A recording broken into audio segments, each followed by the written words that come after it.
Ristu sunga kungi tuzuyu le naute tuni pen hon nau tang nipi som tumle tumna sunga gigin ni hiya zinchangin Jesu kumpi pa poi ni nipi ni hongtung ding hita hi biangna kumzong abe kuanong hita a kumsimin ingak la phatya ka hi Christmas poi pi ibol ti dingin gigin na hun adventu zong hongtung kon hita hi Aile tuni sim lungdam na lai siang tho pen luk gel lungdam na lai siang tho sung pan hiya to pai suin kumthum sung ana sep na te a hial bol hita hi to bang ina hial bol mai nong zui pi te to Jerusalem khopi lam zuan inong pai hi ong pai na lam pi a age amai ngeina ma bangin lungdam na thu ma ong tang ko kom hi ama thu kian zai na sang anung azui mi zong tampi tak oma asang nom lo anial le amo asak zong mi tampi tak nom hi to bang na sang nom lo mi te laka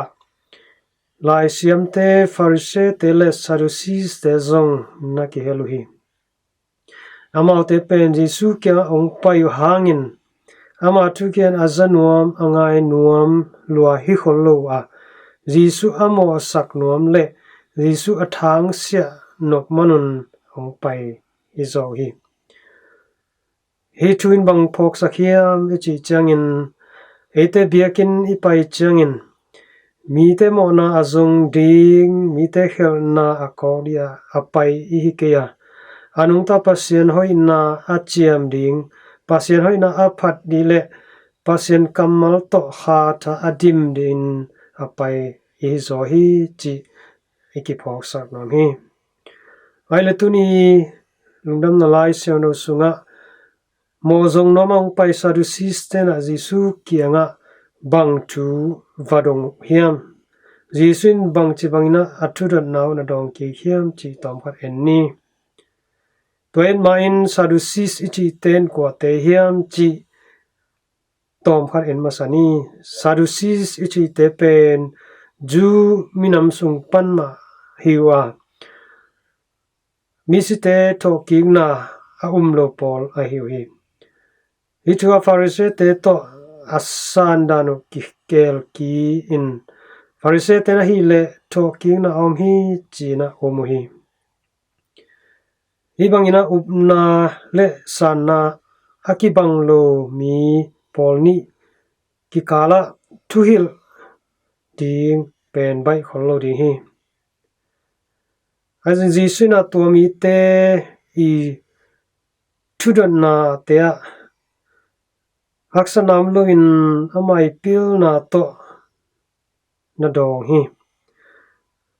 tunia maute thudan na ina banghiam chile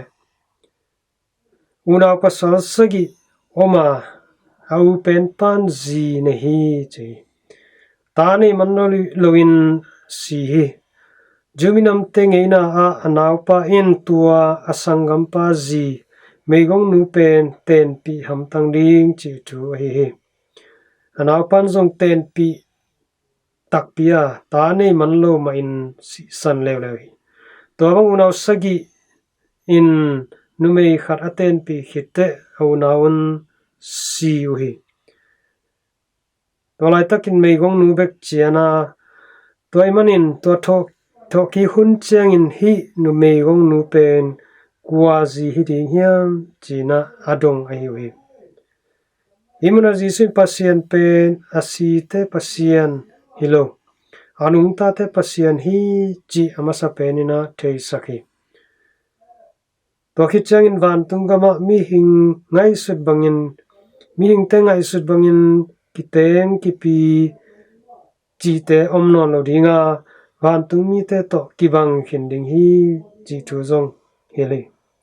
Utenaute ete pen pen Abraham pasien Isaac pasien le Jacob pasien hi anungta pasien hi amai tapa Jesu mama zong thoking na le nun tang na hi china lai siang thu sunga chian takin ong ge nai manin eitena iumi to bana tho ki khit chiang in eite mi hing ngai sun na khem tu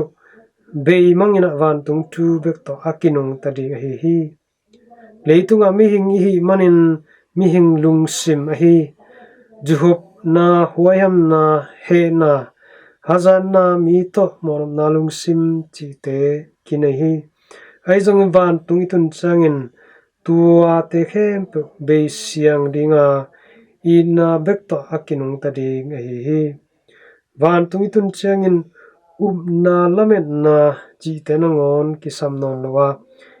na bek ki pai suak ding hi toy manin leitunga inon tak sungin uten teo amai mangding hi leitung thu leitung na leitung vante to boy lo join ton tung gam nuam hong tun pi ding van tung thu te ma mit suanin inun ta zona ding han chem di hang ji suin keiman lampi thuman ta ta lenun ta na ka hi chi khin hi manin ama thu bang ma pomin